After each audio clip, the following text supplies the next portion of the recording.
Bonjour à tous, ravi de vous retrouver pour ce nouveau numéro de votre magazine C'est la santé.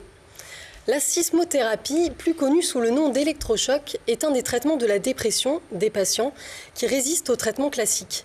Cette thérapie consiste à provoquer une convulsion par un choc électrique exercé sur le crâne d'un patient anesthésié. C'est une technique peu disponible en France, qui a encore une mauvaise image. Pourtant, ses résultats sont très satisfaisants. À Marseille, un service est à la pointe dans ce domaine et ses ambassadeurs sont avec nous pour en parler justement. J'ai le plaisir d'accueillir Marie-Isabelle Brioche. Vous êtes médecin anesthésiste à l'hôpital Sainte-Marguerite. Bonjour. Bonjour. Romain Padovani, vous y travaillez en tant que psychiatre. Bonjour, bienvenue. Bonjour. Merci. Enfin, nous avons le plaisir d'accueillir à nouveau une patiente dans cette émission, Saleh Amoudjari. Bonjour, bienvenue d'avoir accepté notre invitation. Bonjour. Alors pour commencer, Romain Padovani, quand on dit sismothérapie, c'est un traitement qui utilise le courant électrique, si on peut dire. Comment ça se passe ? Tout à fait. C'est un traitement que les psychiatres utilisent pour soigner deux maladies, surtout la dépression mais aussi la schizophrénie.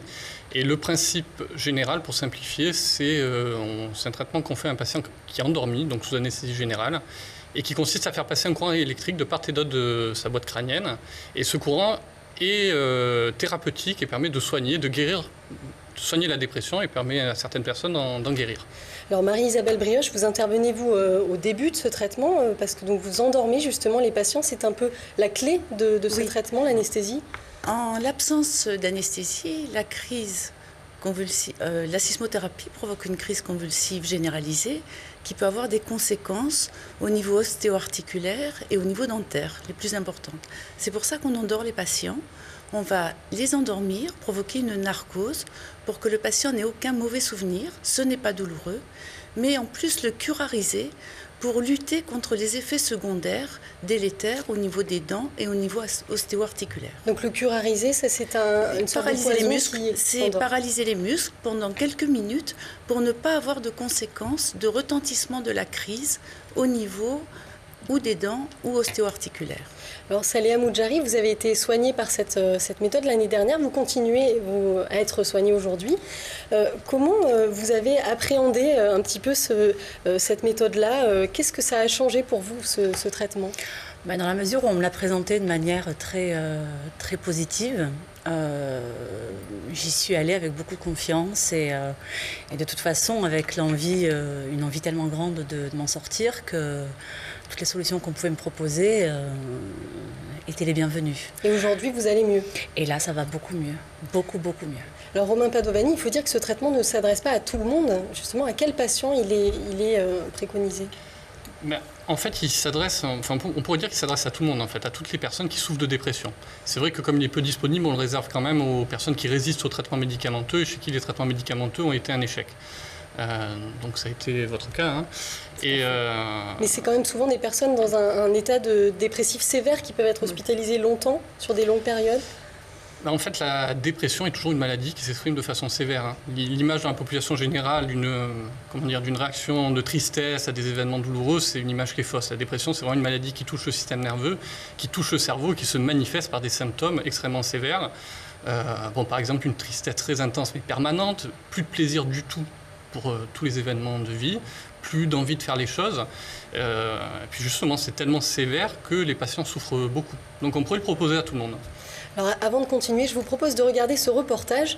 Nous avons passé une matinée dans le service de sismothérapie à l'hôpital Sainte-Marguerite à Marseille. Vous allez voir, des patients nous racontent leur traitement, des images fortes pour les plus fragiles d'entre nous. Regardez. Georges est atteint de syndrome dépressif sévère. Il vient 2 fois par semaine pour se faire traiter par électroconvulsivothérapie, une méthode de traitement par l'électricité. Le patient est d'abord ventilé avec un masque à oxygène avant d'être endormi. C'est la clé de ce traitement. Sous anesthésie générale pendant 5 à 10 minutes, il n'aura aucun souvenir du choc. Un curare d'action rapide évitera les contractions de ses muscles. Lorsque le choc est fait, va entraîner une crise tonico-clonique qui fait que le patient va avoir des mouvements amples qui peuvent entraîner une luxation d'épaule, des mouvements qui font que les mâchoires vont se serrer, il peut se mordre la langue, se briser les dents. L'anesthésie est là pour justement juguler les effets secondaires du choc. Les infirmières placent d'abord un protège-dents dans la bouche du malade au moment de l'endormir. Le médecin installe les électrodes crâniennes sur son front avant de régler les paramètres de l'appareil qui délivrera le courant électrique. C'est une stimulation qui dure à peu près 1 à 8 secondes. Et ensuite, cette stimulation, c'est la stimulation qui est thérapeutique, qui permet vraiment de soigner les épisodes dépressifs majeurs. Et après la stimulation, il y a une crise d'épilepsie qui n'est pas, l'événement thérapeutique, qui est un peu une conséquence de la stimulation. On sait que c'est nécessaire pour que le traitement soit efficace. Et on contrôle que la crise d'épilepsie s'arrête bien. Une fois que la crise d'épilepsie est terminée, le patient est à nouveau ventilé et le traitement se termine. L'équipe médicale vérifie qu'il se réveille correctement et note tout en détail. Souvent confus au réveil, il reprendra vite ses esprits. J'apprenais un peu et finalement ça va quoi. Je suis un peu KO. Ça me fait du bien quoi. Ça me fait du bien. Quand vous vous réveillez, est-ce que vous avez le souvenir de ce qui s'est passé ou... Pas du tout le souvenir. Je me demande même où je me trouve. Je suis tout à fait dépaysée. Quand je me retrouve là, je ne sais pas ce que je suis venue faire.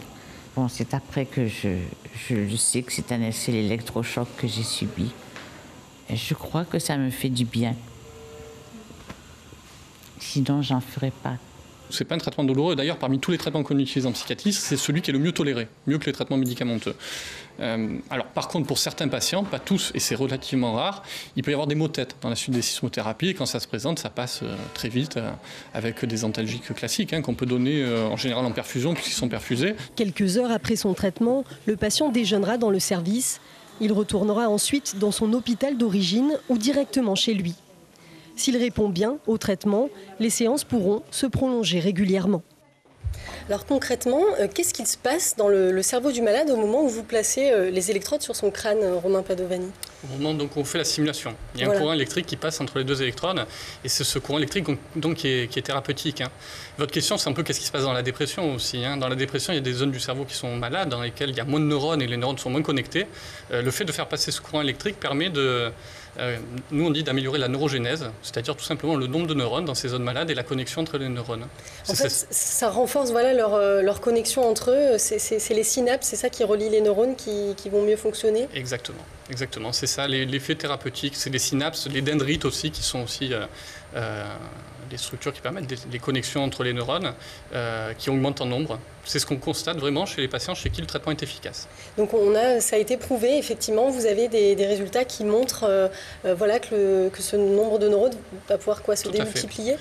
Chez les patients chez qui les traitements antidépresseurs sont efficaces, pas seulement la sismothérapie. Saleha Moudjari, comment vous l'avez vécu, vous, ce traitement ? Est-ce que c'était douloureux ? Est-ce que ça peut sembler impressionnant comme ça au premier abord ? Absolument pas. Puis on est accueillis par une super équipe en plus qui fait tout pour qu'on soit justement à l'aise, tranquille, serein. Et puis non, on ne ressent rien dans la mesure où on est sous anesthésie générale. Voilà. Et puis après le réveil, voilà. Marie-Isabelle Brioche, on l'a dit, c'est un traitement qui a encore une mauvaise image aujourd'hui. Pourquoi ? C'est lié à notre passé historique ? C'est lié au passé et c'est lié au fait que la sismothérapie a été utilisée sans anesthésie et sans curare.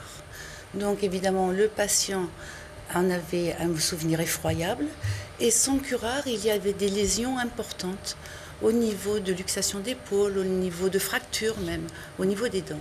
Donc l'anesthésie générale est indispensable. L'anesthésie générale ne peut être faite, ça il faut bien le préciser, c'est une anesthésie brève, mais ce n'est pas une anesthésie anodine. C'est-à-dire que vous restez là jusqu'à ce que le patient se réveille, il y a un vrai protocole qui est respecté. Même avant, puisqu'il faut que je le voie en consultation d'anesthésie, que je détermine les contre-indications, et ensuite que je vois s'il est apte à l'anesthésie ambulatoire, c'est-à-dire à retourner à son domicile l'après-midi. Et ensuite, le patient arrivera à jeun. Il y a des conditions, il faut qu'il soit à jeun, qu'il ait vidé sa vessie. Et le patient sera endormi pour pouvoir appliquer le choc électrique. Et le patient donc signe un accord avant de participer à ce traitement en fait. Tout à fait, comme pour tous les traitements, on lui donne des explications et la personne donne son accord pour participer. Vous lui donnez aussi une feuille comme celle-ci que vous avez. Voilà. Au niveau de la consultation, on a 2 feuilles. Moi, j'ai une feuille sur laquelle je recueille le consentement du patient qui va dans le dossier d'anesthésie et une feuille d'information qui lui explique brièvement ce qu'est la sismothérapie. Voilà. Et en plus, il a des documents lorsqu'il doit être en ambulatoire qu'il doit respecter. Alors quand on parle d'efficacité du traitement, Romain Padovani, comment vous faites pour l'évaluer? Que vous disent les patients finalement? C'est très important d'en parler. Juste pour revenir sur l'efficacité, parce que c'est important justement de lutter contre la mauvaise image qu'a cette thérapeutique. C'est le traitement le plus efficace en psychiatrie de la dépression. Il permet dans les épisodes dépressifs tout venant d'en guérir à peu près dans les études cliniques 95%. Alors que vers les traitements médicamenteux, avec les traitements médicamenteux, on est autour de 50 à 55%. Donc c'est le traitement le plus efficace et le mieux toléré des épisodes dépressifs majeurs. Alors après, comment les psychiatres l'évaluent? Le plus important, c'est de demander aux patients comment ils se sentent de toute façon. Parce que quand ils sont malades, il y a une grande souffrance. Quand cette souffrance disparaît, ils expriment très bien que cette souffrance diminue. Bon, en général, c'est je me sens mieux, tout simplement, parce que c'est dur de décrire les symptômes. Nous, on les recherche, on les recueille. Nous, on recherche les symptômes de la dépression, la tristesse, la diminution du goût, de l'envie de faire les choses, la diminution du plaisir ressenti. Ça, pour nous, effectivement, c'est facile de le rechercher. C'est très important de le rechercher pour voir comment évoluent les patients. Ce que disent les patients, c'est je me sens mieux, tout simplement, je dirais. Saléa, c'est ce qui vous est arrivé? C'est assez... je ne sais pas si ça a été le cas pour d'autres patients, mais chez moi, ça a été assez soudain, quoi. Ça a presque été du jour au lendemain. J'ai vraiment ressenti une amélioration du jour au lendemain, avec d'un coup tous les possibles qui s'ouvraient à nouveau dans ma vie, alors que jusque-là, j'avais été dans quelque chose de complètement... de terrible, quoi. Dans quel état vous étiez? Vous avez été hospitalisé longtemps? J'ai longtemps été hospitalisée, oui, pendant 11 mois quand même. Donc je pense que j'étais vraiment dans un état terrible, dont je n'ai pas trop de souvenirs. Ça, j'en suis assez contente. Voilà, donc... et c'est vrai que cette solution-là a été vraiment... une nouvelle ouverture pour moi, quoi. Ça, c'est un trait commun de la dépression, d'être souvent hospitalisé longtemps, d'être coupé de son environnement familial, professionnel parfois. Oui, les patients que nous avons sont des patients justement qui résistent aux autres traitements, donc qui sont hospitalisés depuis longtemps, sur lesquels on a essayé d'autres traitements et en dernier recours, on utilise la sismothérapie. C'est un traitement qui ne fonctionne quand même pas pour tout le monde, Romain Padovani. Comment on peut l'expliquer, ça? Alors, c'est vrai qu'il ne fonctionne pas pour tout le monde, puisque les études le montrent. Il y a entre 5 et 10% des patients qui ne répondent pas au traitement, à condition de bien conduire le traitement. Si en plus on ne le conduit pas bien, les taux d'échec peuvent être plus importants. Comment on peut l'expliquer? Je vous dirais que je ne sais pas, mais je ne suis pas seul à ne pas le savoir. La communauté scientifique ne le sait pas vraiment non plus. Et justement, le jour où on saura pourquoi certains patients répondent et d'autres ne répondent pas, ça voudra dire qu'on aura fait pas mal de progrès dans la connaissance de cette maladie et que probablement on se sera encore amélioré dans les traitements et les résultats. Alors, est-ce que ce traitement provoque des effets secondaires? On en a parlé un petit peu, des maux de tête. Il y a un autre effet qui est un effet sur la mémoire également. De quoi il s'agit, Marie-Isabelle? C'est plus... Romain? Oui, je peux en parler aussi. Les problèmes de mémoire, c'est variable en fonction des paramètres de stimulation. Nous, les psychiatres, quand on fait la sismothérapie, on fait des réglages sur la machine. On fait des réglages du courant électrique de telle sorte à ce que le traitement soit le plus efficace possible sans qu'il y ait d'effets indésirables. Donc les effets indésirables, ce sont généralement, il n'y a même que ça, ce sont des troubles de la mémoire. Troubles de mémoire. Qui, en fonction des réglages, concernent entre 1 et 20% des patients. Vous avez eu des troubles de la mémoire également? Oui, c'est le seul effet secondaire d'ailleurs que j'ai eu avec ce traitement. Alors c'est assez troublant quand ça arrive. Parce que, en tout cas, quand j'ai repris le cours de ma vie et que j'ai revu donc des gens que je n'avais pas vus depuis longtemps, il y a des choses très troublantes qui se passent à ce moment-là. Qu'est-ce qui se passe dans ma tête? C'est qui? Je reconnais, mais c'est quoi son prénom? C'est quoi?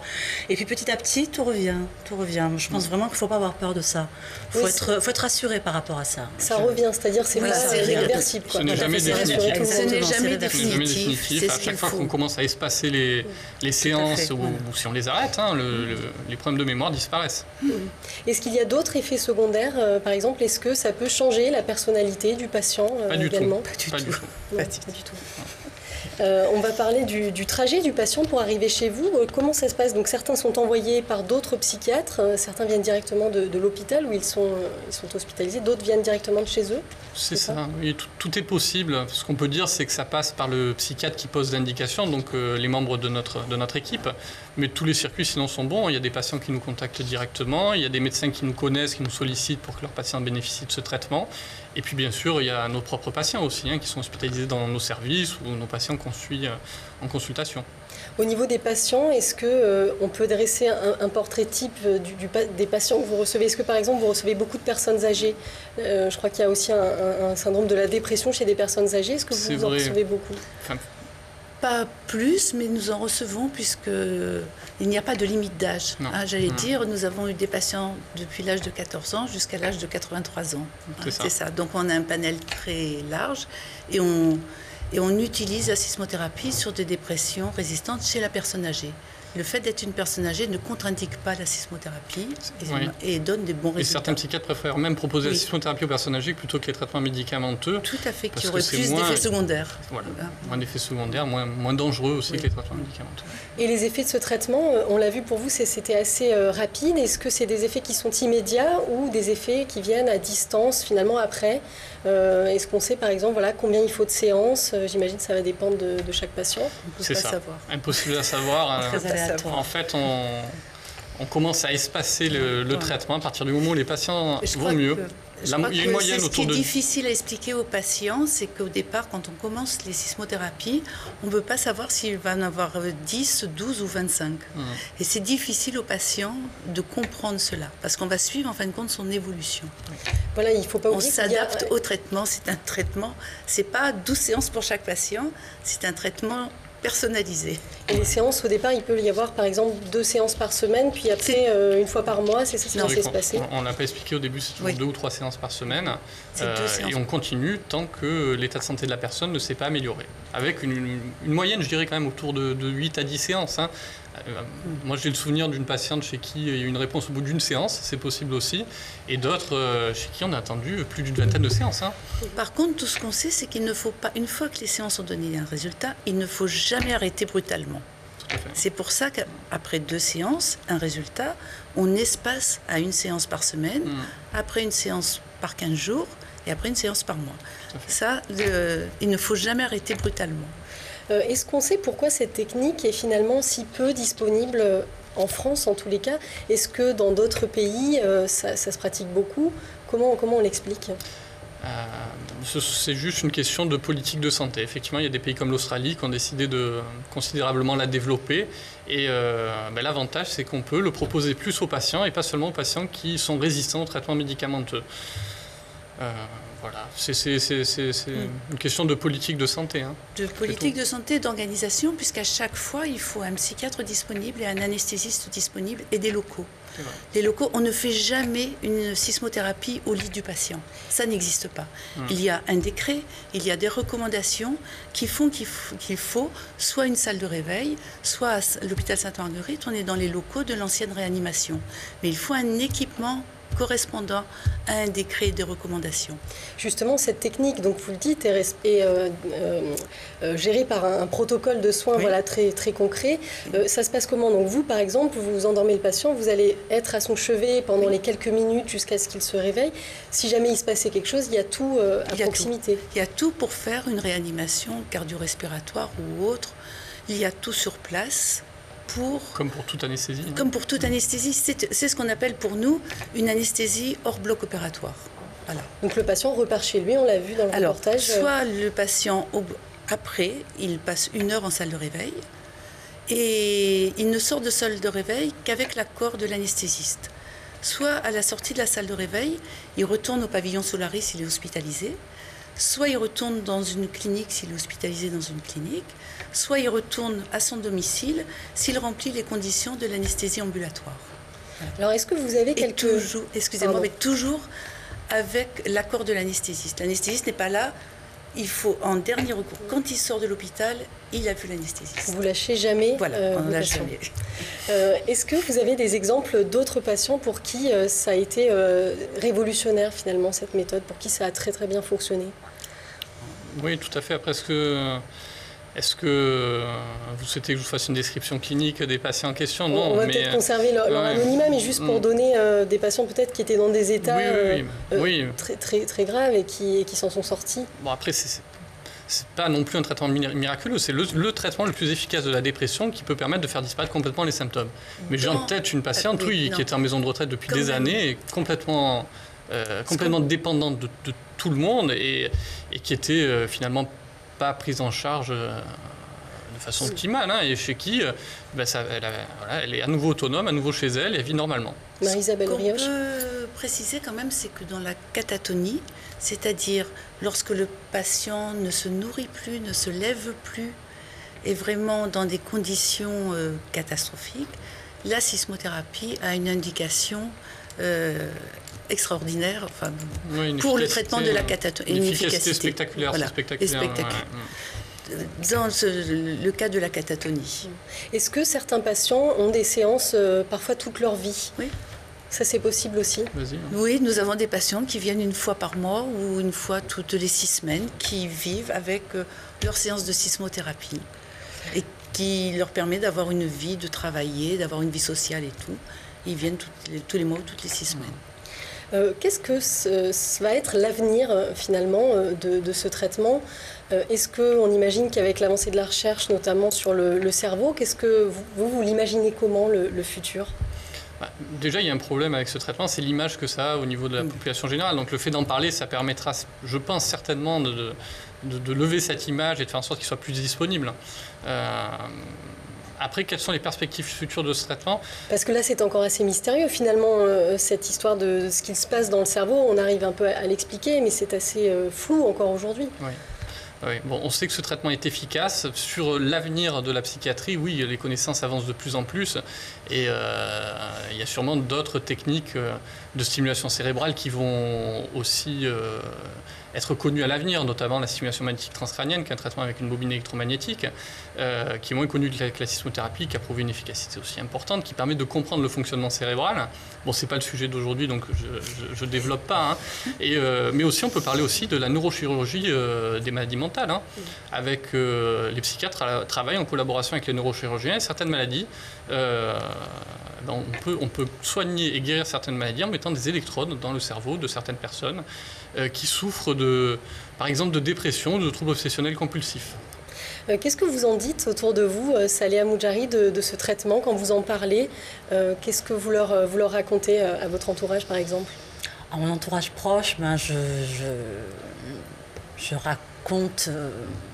ils ont de toute façon assisté à mon amélioration, donc ils ont compris, ils sont convaincus. Je pense qu'il n'y a plus de soucis sur ça. Après, c'est vrai que autour de moi, je n'en parle pas plus que ça. Voilà, c'est non pas parce que je veux pas en parler, mais parce que je sais pas, ça ne vient pas forcément dans les conversations. Mais si je devais en parler, je pense que ça serait de manière encore une fois, très positive. Est-ce que c'est un traitement qu'on peut dire risqué, qui comporte des risques? Oui, du fait de l'anesthésie, il y a le risque comme toute anesthésie. Voilà. Mais pas plus de risques. Mais pas plus de risques, c'est le risque de toute anesthésie. Avant de conclure, on va vers la fin de l'émission. Un mot sur ce qui vous a motivé en tant que praticien, peut-être à vous intéresser à ce domaine-là, finalement assez spécialisé. Ce qui m'a intéressé, moi, dans la prise en charge des maladies mentales, c'est surtout de savoir que ce sont des maladies, qu'on peut les prendre en charge au même titre que les autres pathologies des médecins qui s'occupent d'autres spécialités, et que les maladies mentales sont liées à un dysfonctionnement du cerveau, c'est une maladie qui touche le système nerveux central. Il existe des traitements extrêmement efficaces. Le fait de pouvoir appliquer cette réflexion vraiment médicale aux maladies mentales, alors que c'était pas forcément l'ambiance dans le milieu de la psychiatrie, en tout cas là où j'ai fait mes études, ça m'a paru particulièrement intéressant. Moi, c'est ça qui m'a plu. On imagine que ce traitement s'accompagne surtout forcément d'un dialogue qui s'arrête jamais avec le praticien et le soignant. C'est pas parce qu'il y a ce côté technique qui entre en jeu que le malade vient, fait sa séance et repart. Tout à fait, oui, le côté relationnel est très important. Mais moi j'insiste, en psychiatrie, je ne trouve pas qu'il soit plus important qu'ailleurs. Il y a des patients qui sont suivis pour des maladies cardiaques, pour des diabètes, et chez qui le côté relationnel est très important aussi. Et le côté relationnel, moi je trouve qu'il concerne tous les médecins et pas seulement les psychiatres. Oui, tous les médecins. Ouais. C'est ce qui vous plaît aussi à vous, Marie-Isabelle? Tout à fait. Moi, ce qui me plaît, c'est de voir que ce traitement efficace doit être fait en toute sécurité. Voilà. Donc c'est le rôle de l'anesthésie pour qu'il soit pratiqué en toute sécurité. Et on ne l'a pas dit, mais avant que vous procédiez à ces examens sur les patients, vous réalisez bien sûr un fort entretien avec eux, mais d'autres examens aussi qui précèdent, par exemple. Tout à fait. Par exemple, tout simplement une imagerie cérébrale, qui a deux intérêts. D'abord, éliminer par exemple une tumeur cérébrale ou des problèmes vasculaires cérébraux qui pourraient être à l'origine d'un syndrome dépressif. Par exemple, dans ce cas-là, on ne retiendrait pas le diagnostic de dépression, mais de tumeur cérébrale. Donc ça permet d'éliminer une maladie organique qui touche le cerveau et ça permet aussi d'éliminer des contre-indications à la sismothérapie. Si vraiment il y a une tumeur cérébrale qui gêne, je rentre dans des considérations trop compliquées là, peut-être pour ceux qui écoutent, mais si vraiment l'écoulement du liquide céphalorachidien est perturbé, on ne peut pas faire la sismothérapie, c'est une contre-indication absolue. C'est la contre-indication majeure. Écoutez, c'est la fin de cette émission. Je vous remercie d'être venu sur notre plateau. Pour joindre donc le service, donc vous pouvez contacter le pavillon Solaris à l'hôpital Sainte-Marguerite, le service du professeur Lançon. L'adresse s'affiche sur votre écran. C'est le 04 91 74 67 30. Merci à vous de nous avoir suivis. On se retrouve la semaine prochaine pour un nouveau C'est la santé. Excellente journée à tous.